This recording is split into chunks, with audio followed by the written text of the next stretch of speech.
this is the scene I'm going to do. It's in Santa Barbara, California, where I have been painting for the last couple of years, and it's just been very inspiring for me. And um, uh, actually, this is a little bit south of Santa Barbara. I can't remember the town, but that area.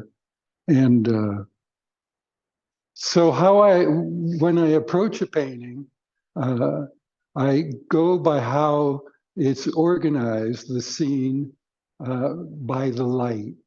So I'm looking at areas where the sun's hitting directly and then where it's in shade, and looking at establishing those masses. Okay, so that's what I'm going to start with. And so I'll try to talk while I'm painting, and feel free to ask questions as I go. And here we go.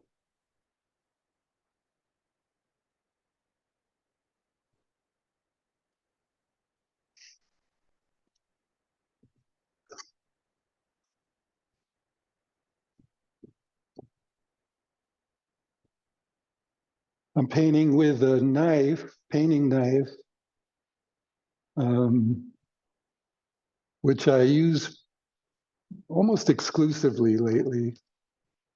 I tend to fluctuate between knives and brushes, but lately I've been just really loving the knife in a new way. So that's what we're attempting here. So I'm just establishing right now these little light planes um, there, and let's see, in the tree. I'm not trying to get the color exact yet, just trying to get a general sense of it.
So really just working right now to establish the masses,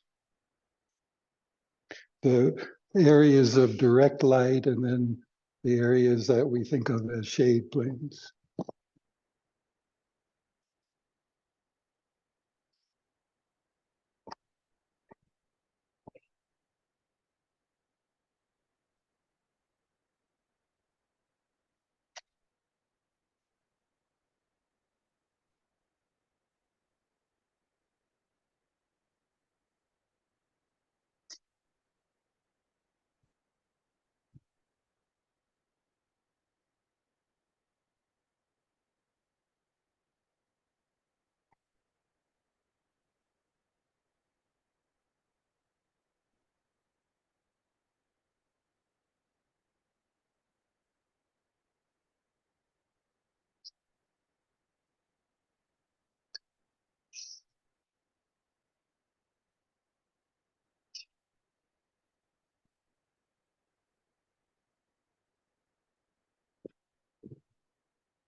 I think I'll be able to talk more as I get a little further into it.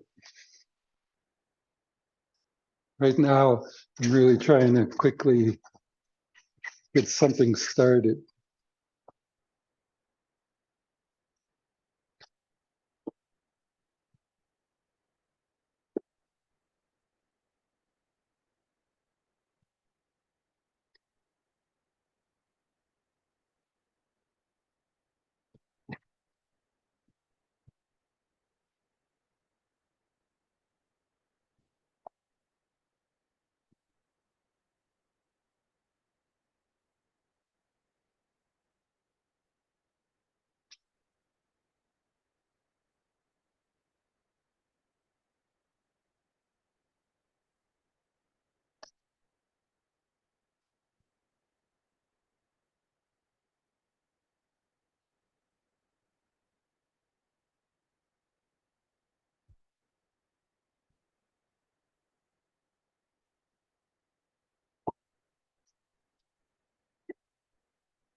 Hi, Chuck. We have a question. Um, Okay, Someone wants to know if you're working on a canvas or what is your yes, substrate? canvas, Is it a stretch canvas or is it a canvas board? board. Board. Okay, great. Thank you so much. Uh-huh. I usually work on masonite, um, especially when I'm working with knife. It just gessoed masonite really takes the knife well, and sometimes canvas is a little harder to work uh, with this approach with the knife because of the texture of it, and this canvas has a little more texture than I prefer, but we're making do here.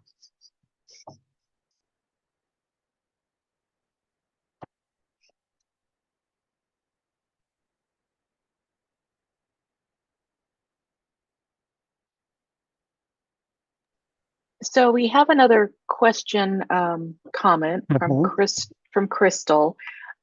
She's Mhm. curious. She's always been taught to layer up, not not to fat.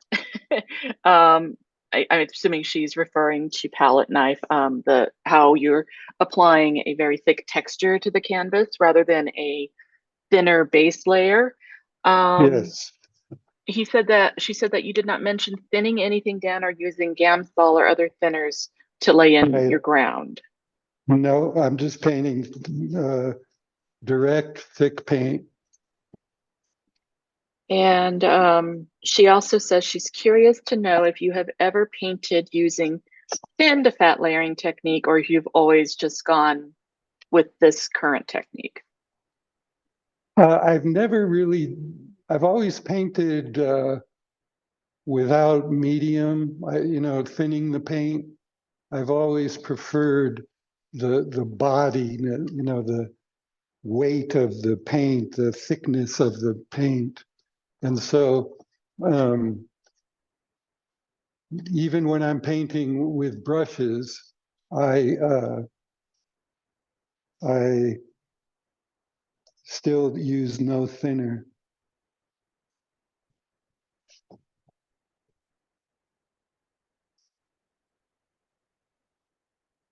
And you know, I guess yeah, I've always been a little bit of a rebel, and as soon as somebody starts telling me rules, I want to understand why I should follow that rule. And so I'll play with it, and then I'll, uh, over the years, try to break the rule and see what I discover. And so what I've discovered is just what I'm sharing here of how I much prefer the uh, thickness of the paint. Your comment got a lot of smiles. I think we all What like to be was, oh, rebels. the being a rebel. Yeah. Yeah. Yeah. Good. Yeah. Well, that's the whole, why I was attracted to Henshi so much was he was a rule breaker also. Um, but while at the same time, he never made a rule, but he made suggestions on how to use our eyes in order to see. Like when I first saw Henry's work, and by the way, he's probably the most influential painter. Uh, I've studied with quite a few different painters, but he was the most, I would say, influential. When I first saw his work, I couldn't understand how he was able to get there was so much luminosity in his work. Just the paintings, the first time I saw one of his paintings, I literally looked behind it. I thought there was some kind of light behind the painting. Turns out there wasn't. And I found that intriguing. Like, how did he do that? So I went and watched him. He taught in Provincetown, had a school there, and that was started actually by his teacher, Charles Hawthorne. And so I went to his school and I watched him do a demonstration. Every Friday morning, he would do a demonstration. And I was a little bit thinking it was a scam. I'm watching, he had a still life set up in the sun outside, and he was painting it, and I'm watching, and he's putting in all these colors, and I'm thinking, this guy's making this stuff up. I'm looking at the subject, and I'm not seeing the colors he's claiming to be seeing. And I was a little turned off by it, and I thought it was a scam. This was back in the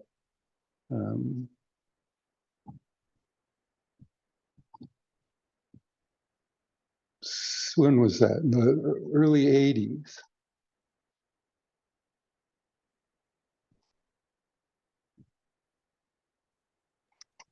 I And found his website and I put that in uh-huh, the chat, also with a sample of one of his paintings that you're talking about. It's amazing. yeah, yeah. When I saw his work in person, I cried. I had never seen anything so luminous, and I couldn't even understand how is it possible? That's a painting? How is that possible? How is it possible to actually put light in a painting? I mean, at the time, that's what I thought he was doing somehow, actually literally putting the light in. But what he was doing was using color to, what Monet discovered was that what we think of as light is a relationship of colored shapes next to each other. And so um,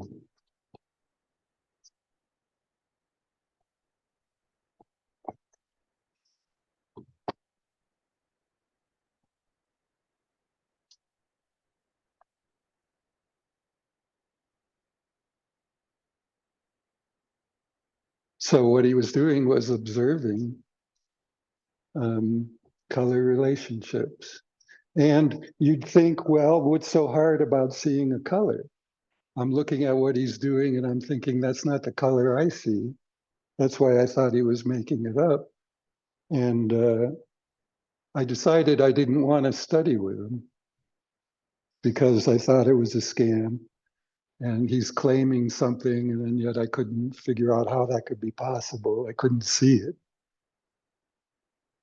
And being younger and naive and all that,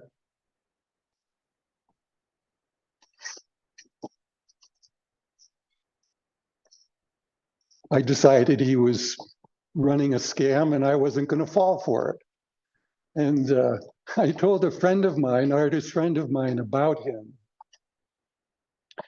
And she was also a landscape painter, and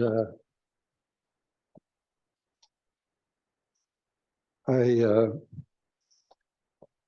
told her about him, and in one of our conversations. And then about a year later, I saw her work at a show, and I was blown away by it. And I said, "Wow, where did you've really changed. Your work is amazing, luminous." And she said, "I studied with Henry." And then I realized, okay, I got to go study with this guy and figure out. Everybody who studies with him claims they're seeing these colors. So, all right, I'll try it. And I was fortunate, I got to spend a month with him one-on-one. He had just had cataract surgery and he couldn't paint. He was about 86 at that point. This was back in mid 80s. And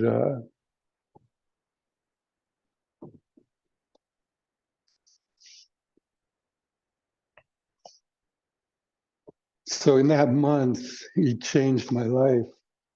But it's taken me years to even understand what he was teaching me. It's taken years to really to develop my vision to where I was then starting to see color in a very unexpected way. Very unexpected way. And by that I mean unexpected colors. Like I started seeing all kinds of pink in a blue sky. I started seeing violets and blues and purples in the shadow planes of trees. And I started seeing all these colors. And quite a surprise. So we have another question. Okay. Desiree asked, are you mixing the colors quickly on your palette before placing, or is the mixing happening when you're applying it, as you're applying it to the canvas? It's happening mostly on the canvas and a little bit, I'm taking, I'm sorry I can't just show you my palette right now. I'll show you after. So I'm doing a little bit of mixing on the canvas and then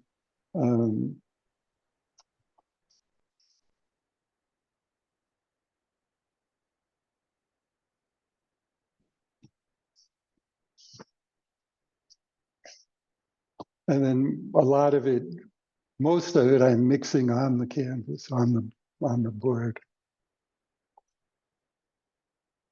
So that's the initial lay-in. Establishing the masses, and now I just stepped back for the first time, which was a little late to be doing that, and noticing that, whoa, my shadow planes aren't dark enough over here.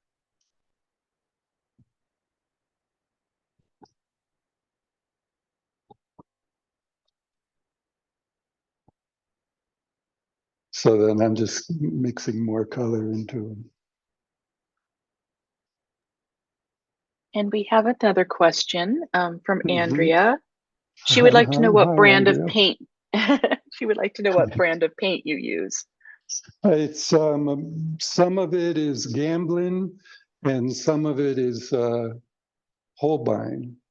I used to paint exclusively with Holbein, but then as I started getting thicker and thicker with my paint, uh, that was getting more and more expensive. So I've switched now to Gamblin, which is a surprisingly decent brand.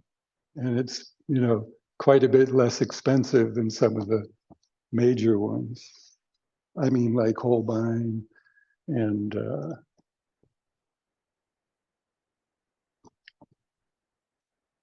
what are other good paints? I can't think right now.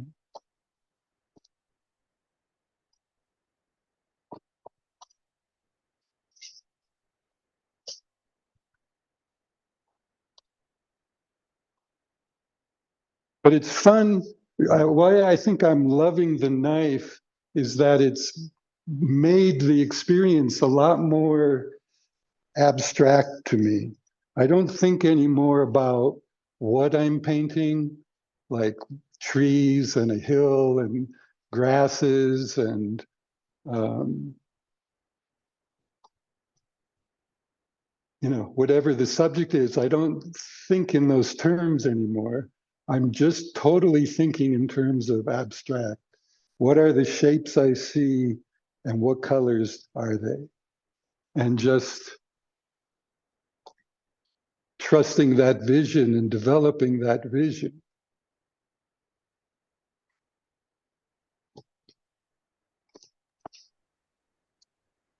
So some of the other paints that I'm kind of familiar with, Mm-hmm. Richardson, Sennelier, Schmenke, Rembrandt, Rumbacher, Old Holland. Yeah, Old Holland is one of the best. I use some of their colors. Um, so yeah, Old Holland and what's that other one? The super expensive one. Richardson, is that one? No. What is that? Sennelier. Their No. pastels are expensive. Yeah, Snellier makes good paints. Yeah. Um,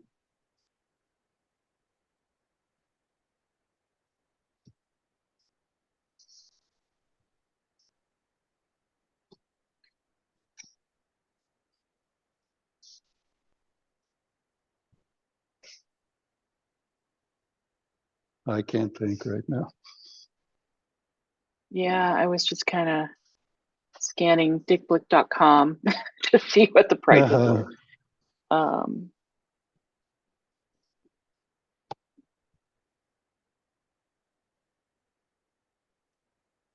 I mean, Schmenke is kind of expensive, but Yeah, Schminke and Old Holland, and those are some of the more expensive ones. someone said, oh, Jan said Versailles, B as in Victor, Arasi. It's Huh. Vasari. Vasari, thank you. Oh, Terrible with sorry. Yes, yeah, those are. I've I'm never not sure used that's them. spelled right, but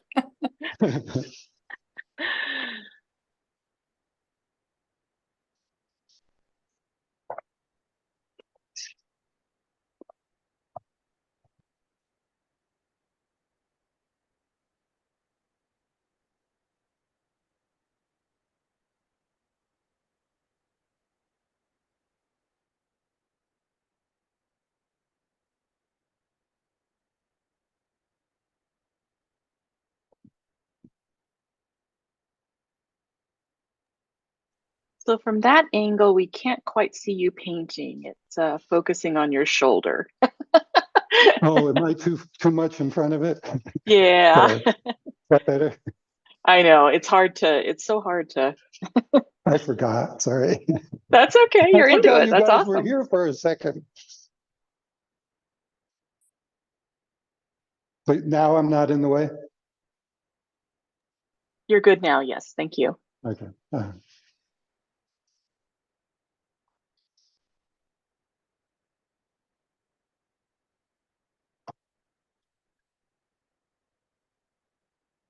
So how we have till what time? Um, gosh, I mean, we can go for a while. I mean, we could easily go for another 45 minutes to Okay. 7:30, whatever you're comfortable with. Yeah, good. Okay. I want to try to develop it enough so it makes sense. Yeah, no, I see it coming together. Uh-huh. Good.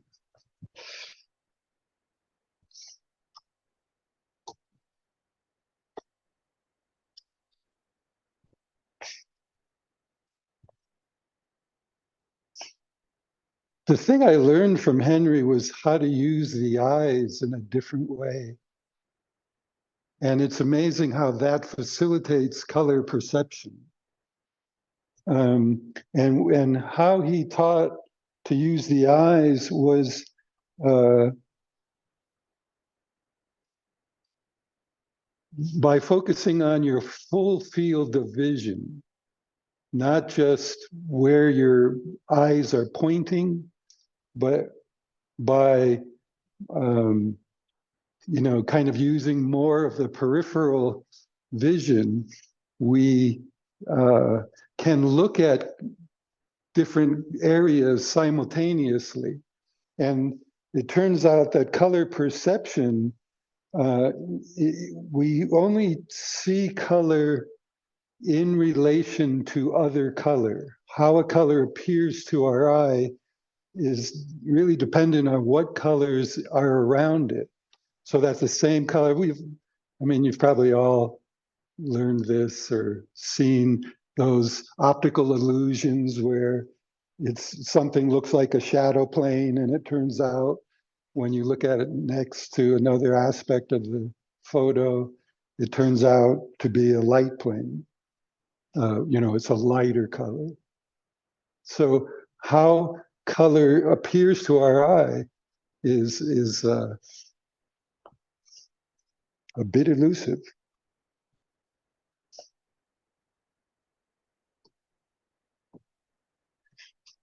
Um, what I really love about the knife also is I've found uh, a love of a bit more wildness, I guess, trying to get more of a sense of abandon in it, in my work, a sense of um,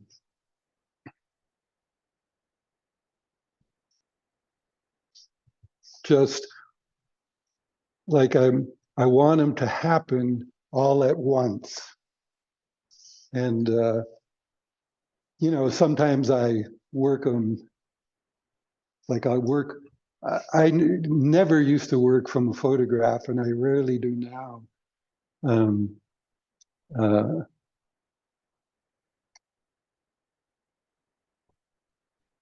Boy, I'm rambling, aren't I? Oh, that's okay. We have another question for you. Oh, Um, good. Shoot. so thank you, Crystal, coming to the rescue. No, I'm kidding. Yeah, thank you. No, your rambling's great. She would like to know if you work an entire painting wet to completion, or do you find that you let your first interaction with the canvas dry and then build upon that? No, I tend to work it all wet into wet.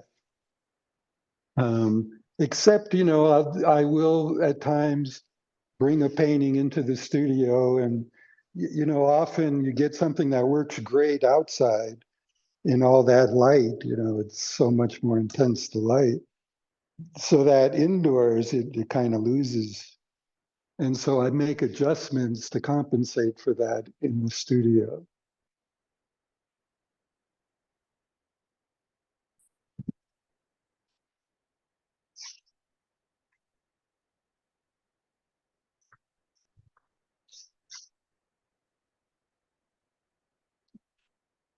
So yeah, I do try to do it all in one kind of explosion. Um, you know, uh, I think of it now. I play piano, And piano has really begun to influence my painting in that when I play piano, all I really have been interested in is improvisation. I just make up stuff as I go. And I love that experience of having no plan, no idea where it's going to go, what it's going to sound like. And so now I've kind of brought that into my painting too. And so it feels more like this improvisation, and it's very fun. And so that idea of getting it all down at once,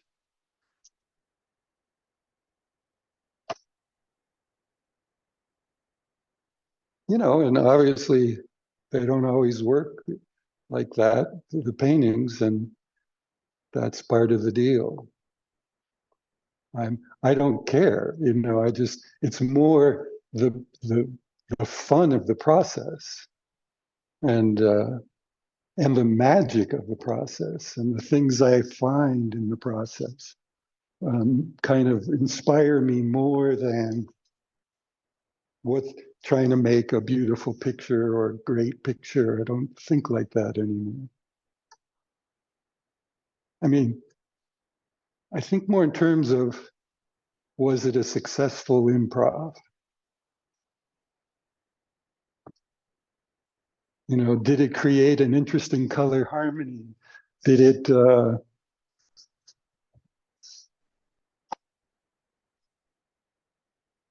I think of the color harmony as critical and almost think of it as, you know, it's almost like a compositional tool, the color. Well, not almost, it is. And so,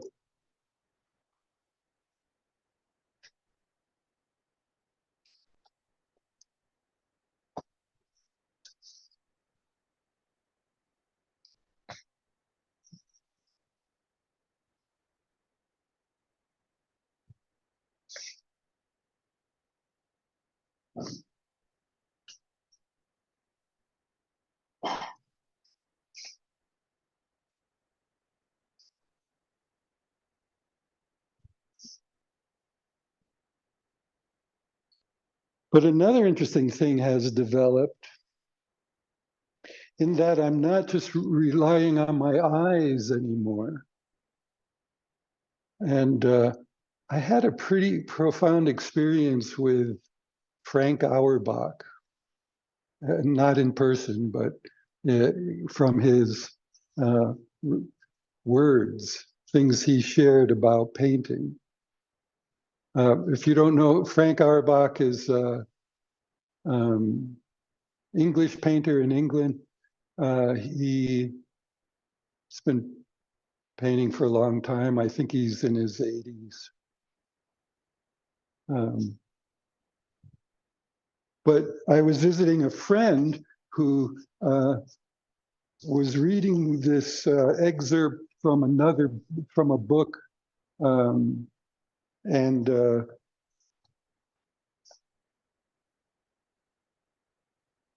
in the excerpt he was reading, there was a quote from Auerbach, Frank Auerbach, and it just really grabbed me. I don't remember what it was, but I remember, oh, I've got to learn more about him and what is he about? And so this friend gave me a book that was written, I don't know when. I think it was written in the 90s by a good friend of his who was also a writer, you know, and he gave me the book, and I had it sitting on my nightstand for probably several months, and I didn't open it. But I would look at the cover, which had a picture of him, and there was just something I was drawn to about him. And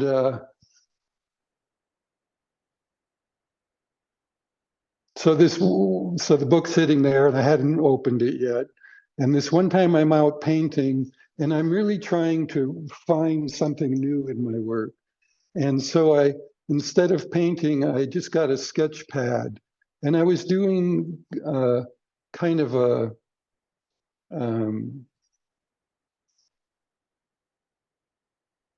blind contour thing with a tree. And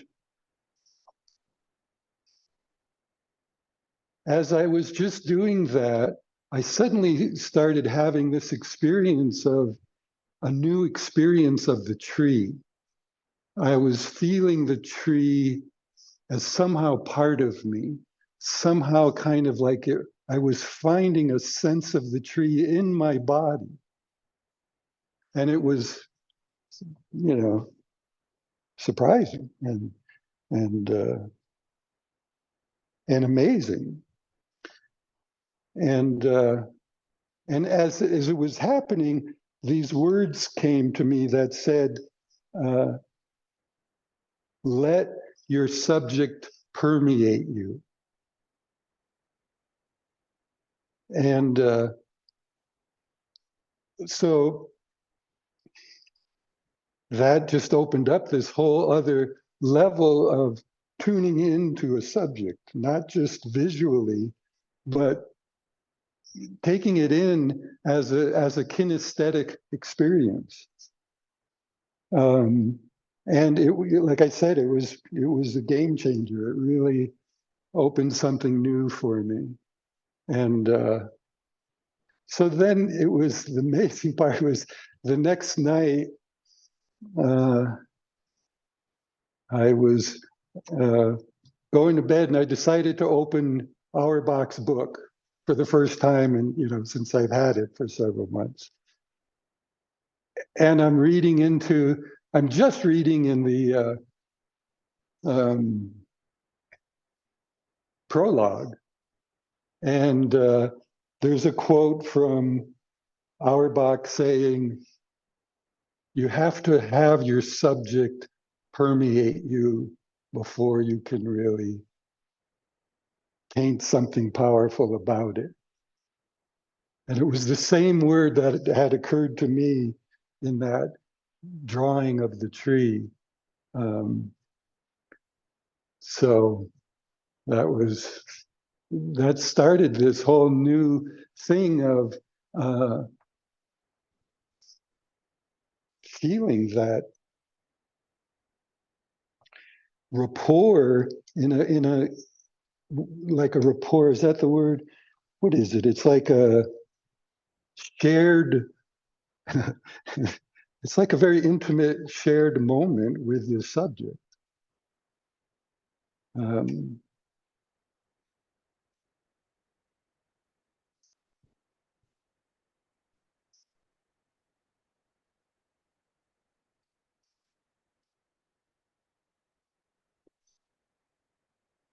So now painting is not just visual for me.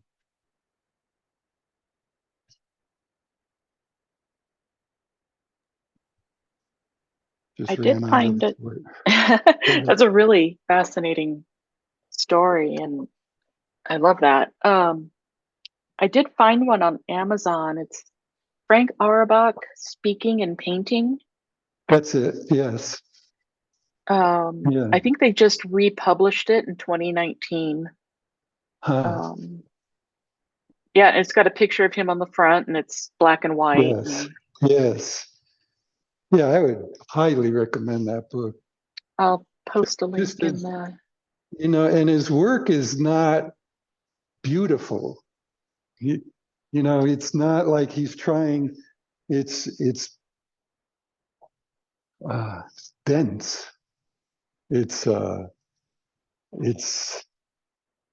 so alive. So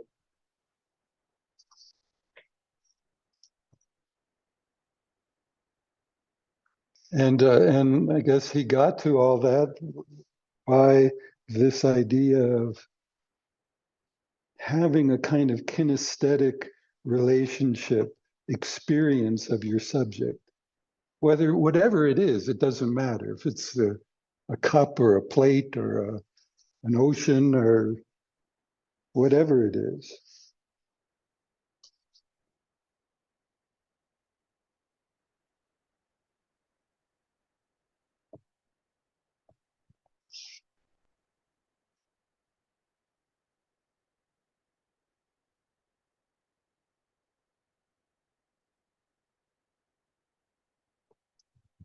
I stood in front of it, sorry.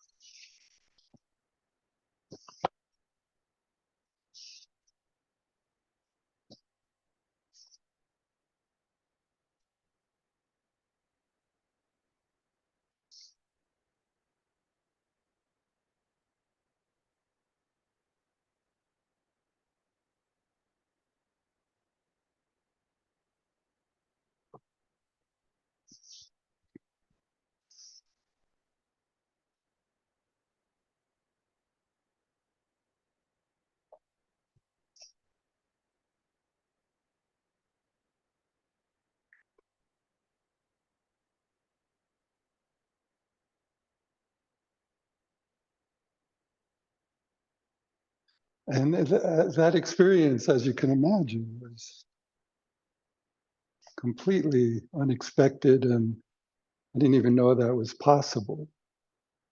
But throughout history, artists have described that experience, where there's a kind of a sense of a merging and a falling in love with the subject.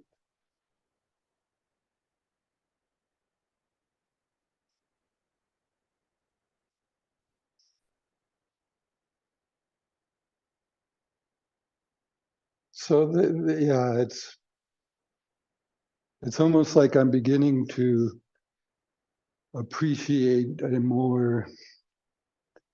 little bit more of a kind of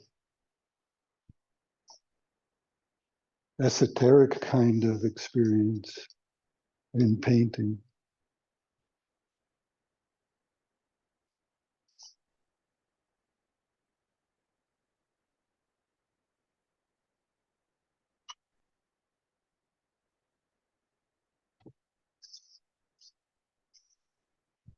Oh, no, friend.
Right now I'm trying to lay in the tree trunk,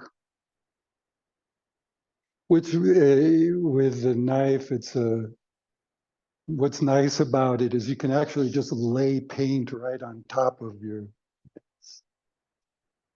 surface where there's already a bunch of paint.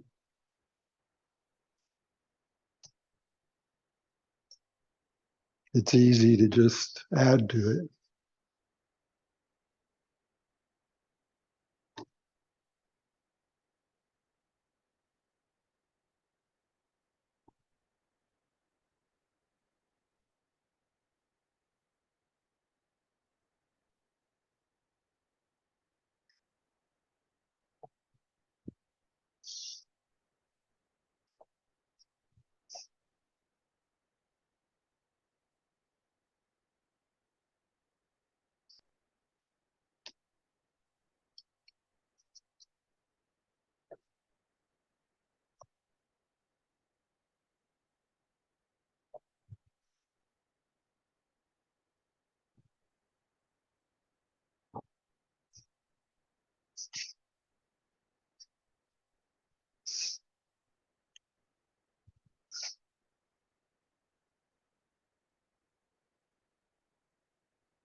But I am still interested in the light and getting that luminous quality.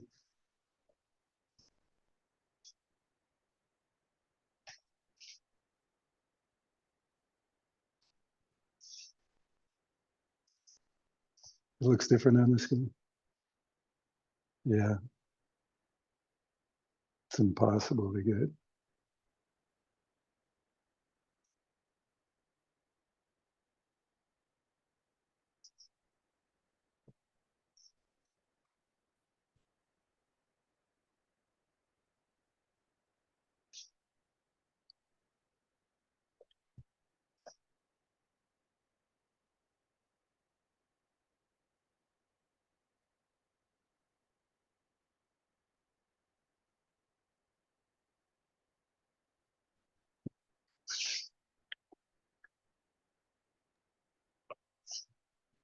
So I find it interesting um, watching your technique here. I paint with pastel, and I see that Uh-huh. you're doing a similar thing with the push and the pull on the edges, and Hmm. you know, and I'm sitting here going, "Oh, I need to go back to oils." I'm Yeah, inspired. I started in pastel, and because you mix everything right on I loved that about pastel. I still do some. And but then when I studied with Henry and saw how he does, it's like using pastel for his approach with the knife, in that you're doing most all the mixing on the canvas. Uh, that really appealed to me, and that pushed me into knife and oil way more. Yeah, that's what I've been trying to figure out, and now I'm seeing this going, "Oh, What you can do with color.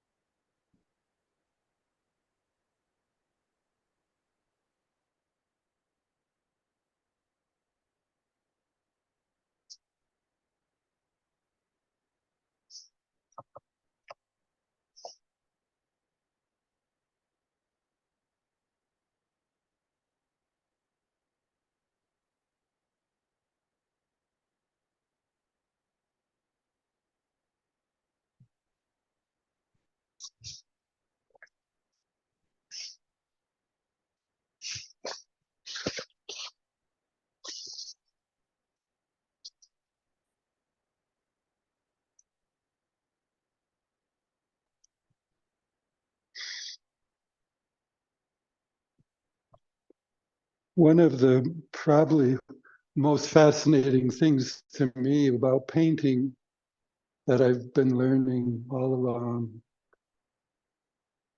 is how my perception of color keeps changing. Like um, Henry made a statement that when I was studying with him, he said something like, "Your vision will always be ahead of your ability to find it in pigment." Because what we're doing as painters is trying to translate a phenomenon of light into a phenomenon of pigment. And the two behave quite differently. And so that has proven to be true for me, that what he said was, you'll always be playing catch up. Your vision will always keep progressing, and your ability to find it in your pigments will come afterwards. And that makes sense, because if we can't see something, then how are we going to know how to paint it?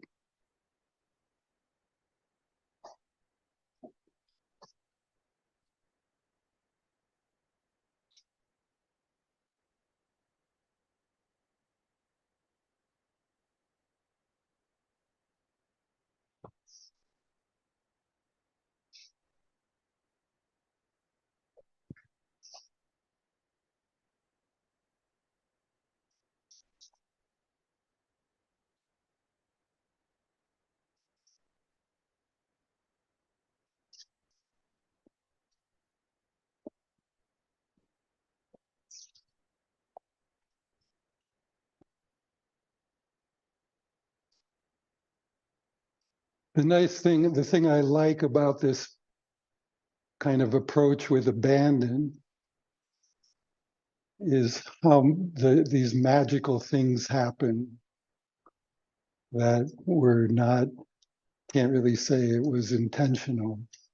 It was just the way my hand happened to move on the canvas with a certain color and a quantity of paint, and just something in the texture, you know, just really gets magical. So that's part of the thrill of it for me. It's like, wow, where's this going to go? What's this going to look like?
So we have another comment.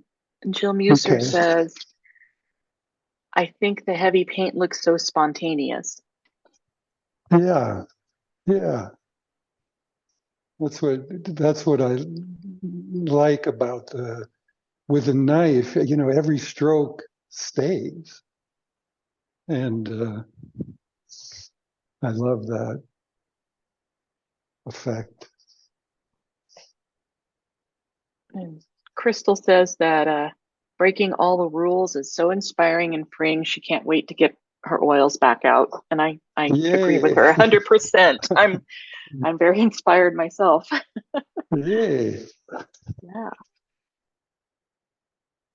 It's like we're so conditioned to, we got to get it right, get it right. Everything we go through, all our years of schooling, uh, we got to do the right thing, get the right answer.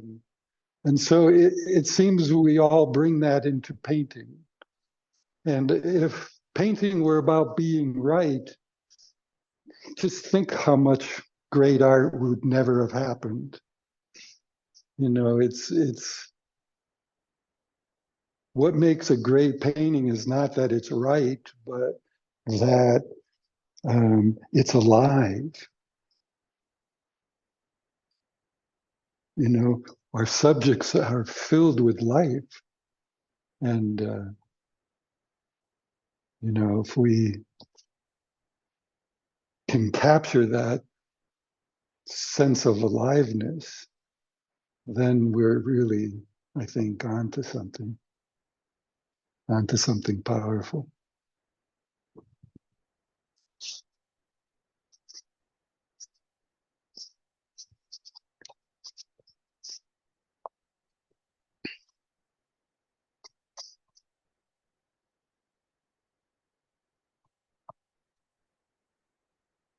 It's like, okay, the painting didn't work. Well, so what? I had a great time doing it, and I'll do another one rather than try to just keep working it and chase it. I mean, I do that. I'll rework a painting sometimes in the studio, but it's not because I'm unhappy with it. It's just I'm still kind of challenged by it and trying to find something more alive in it.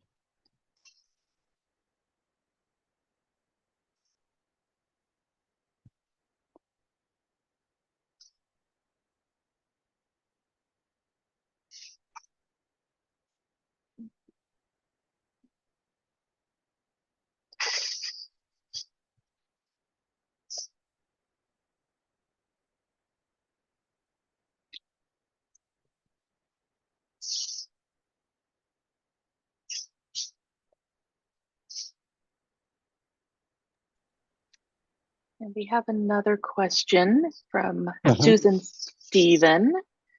Hi, She's Susan. asking, hi, Susan.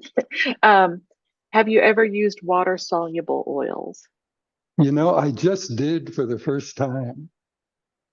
And They kind of stink. Does anybody use them? Do you notice that? They have a funny smell. And I didn't care for that smell. Crystal agrees they smell foul. Yeah, kind of like a moldy smell. Ugh. Yeah. So I'll probably still, use up the paints I bought, but I don't think I'll be switching to it.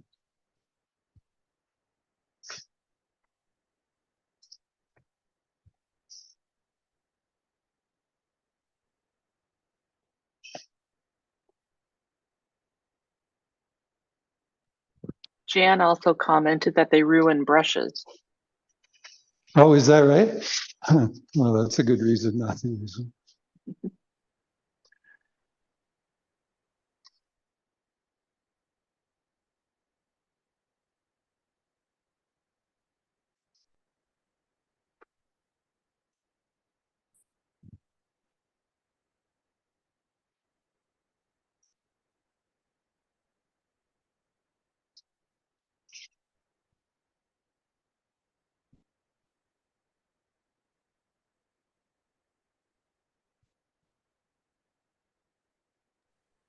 So I'm just going to give you a time check-in. It is Okay. 7:20. Okay. So And we're so that's about a 1 hour mark that you've been painting. So just wanted okay. to let you know. I'll wrap it up. Oh,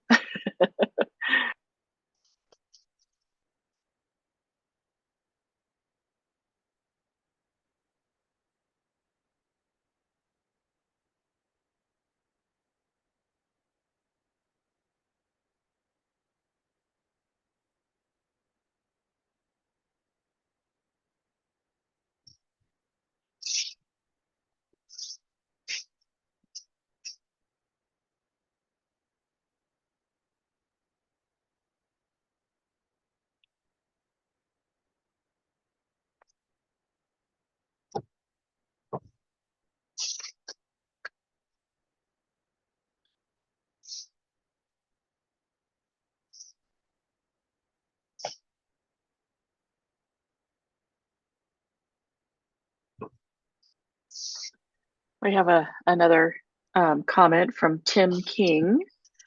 Huh? He says, I like it when you step in and out of frame and your camera places your painting briefly out of focus. It's another interesting way to see your creation. Ah, cool. I wish I could see that. We're recording it. Oh, good. Yeah, that's right.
All right. And another question from Crystal. How long would you say you normally spend on a painting? She understands that it varies, but ballpark. Lately, about an hour and a half. Well, that depends on the size, of course. If it's something this size, what I'm doing today is a 12 by 16, and I'll probably usually spend about hour to an hour and a half. And then, if it's working, but it didn't quite get to a completion, a sense of completion for me, I'll go back and uh, work some more on it a second time. And I'll just go back looking for the same lighting conditions. So I go back. If I go back, it's the same time of day, and if it's the same kind of day.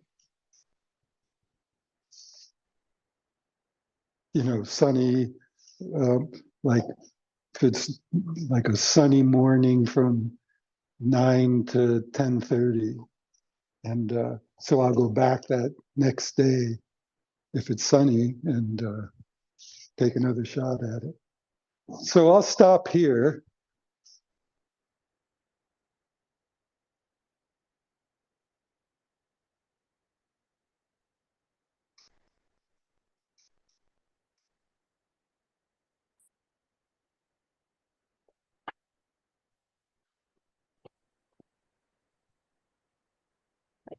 And I'm going to take the camera.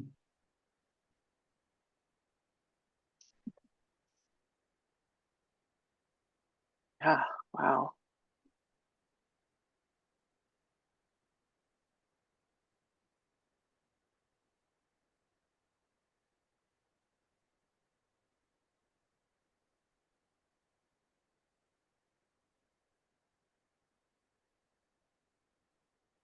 That's beautiful. And the contrast is not as big in the actual painting. Here's my palette.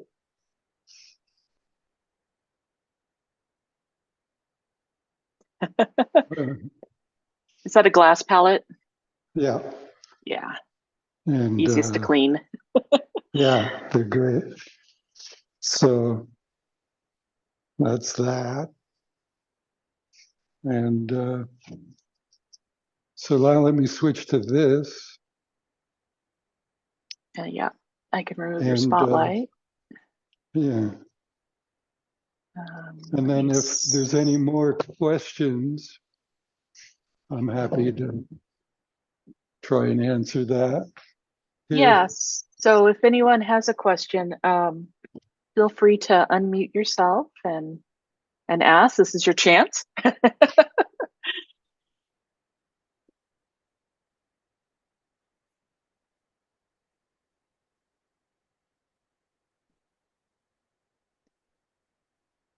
Okay, well. My question to you is are you currently accepting more students? I have not been teaching in person, but I do. I have, I have an ongoing class on Monday afternoons in my studio. It's been going on for 25 years, and but since COVID started, we switched to what are we on now? Zoom. Yeah. And so I do teach it still on Zoom, and there are still a few openings if anyone is interested. You can. And then thank you. I'm starting an online class through the Arvada Center on landscape painting from photos. And it starts next week. So if that's interesting, you can sign up for that. That's the Arvada Center of for Arts. The arts and for the arts. Yeah. And then there's another class I start next week there as well, but also on Zoom, called Drawing as Meditation. And it's kind of, I want to explore this thing that opened up with that idea of being permeated by the subject. And so I'm going to lead a group to see if we can have some deeper experience of that kind of kinesthetic connection to the subject. A question? Mm-hmm. I was just wondering, I noticed that you took a photo that was kind of stark in terms of the contrast between the cool light of being in shade versus the warm view with the sun on it.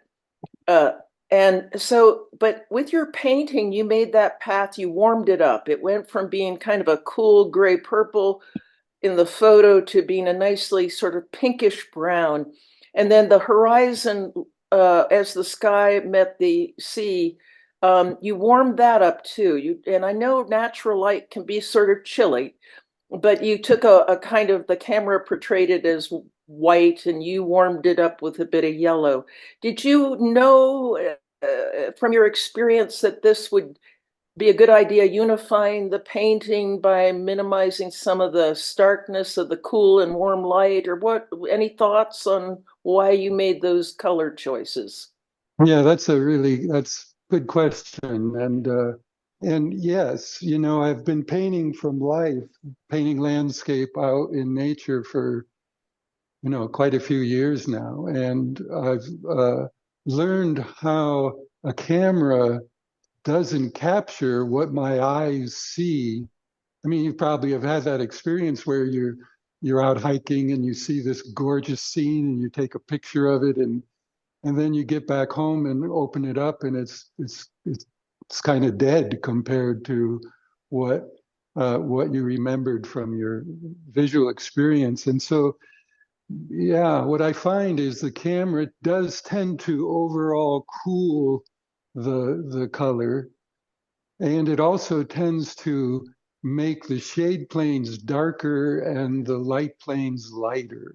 So it alters the value aspect of the colors too. So when I work from a photograph, I'm, you know, painting more from my experience than from what the photo is showing me. Although it's, you know, there's still a lot of useful information, but I still, yeah, I would say I much prefer to work from life than a photo Makes because of sense. that very thing. Yeah, how it Thank you. alters the whole thing. Sure. I found your class and at the Arvada Center, and so I stuck the link to that in the chat for anyone who's interested. Great. Well, what else?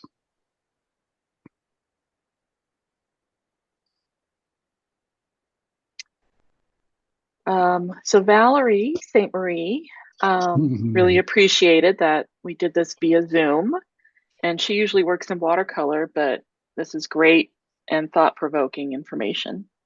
Great. Yay.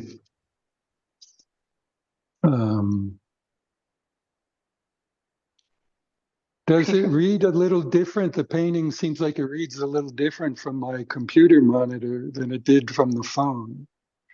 Yeah, your computer monitor kind of cooled everything down Oh, a is that what bit. it did? Yeah, yeah, it did. Yeah, Yeah. but it's beautiful, you know, just the values and the color play. You know, you really caught that ocean atmosphere because there's always Uh-huh. seems to be so much moisture in the air down at the beach. Right.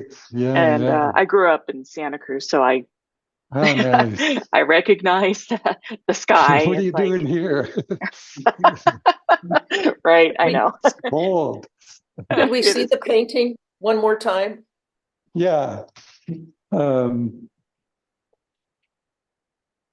Let's see if I should let me unpin you and get you back here.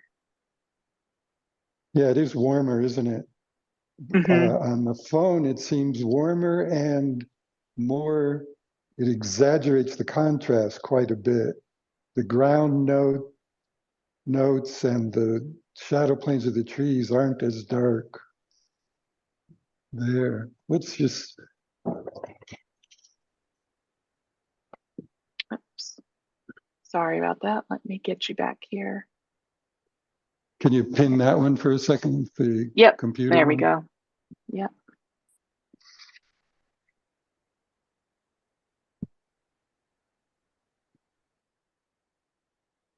Is it pinned? I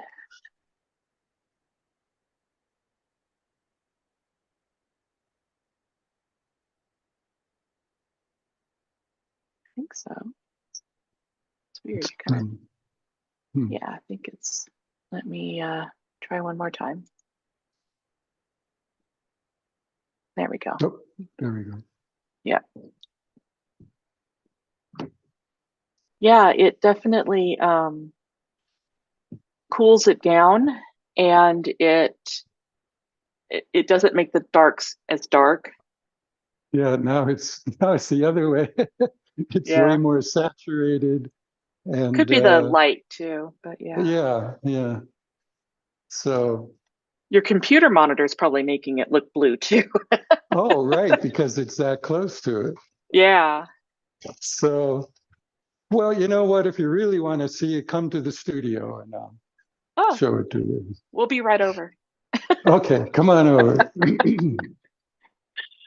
Now, this is great. Thank you so much. And honestly, everyone's very excited in the chat. They're saying thank you. They really appreciated your Good. insights and Mhm. beautiful, beautiful painting. Great, thank you. Well, it was fun, and I hope it was somehow useful or at least entertaining. It was very And inspirational. good. Yay, I like hearing that. Well, thank you for the opportunity to throw paint on a board in front of a bunch of people. That's always fun. Yeah. And thank you so much for taking time and sharing this with us tonight. And we really appreciate it. Yeah, my pleasure. You're welcome. All right. All right. Well, Okay. everyone, have a wonderful evening. Thank you for joining us. And we'll see you next month. Bye. Good night. Thank you. You're welcome.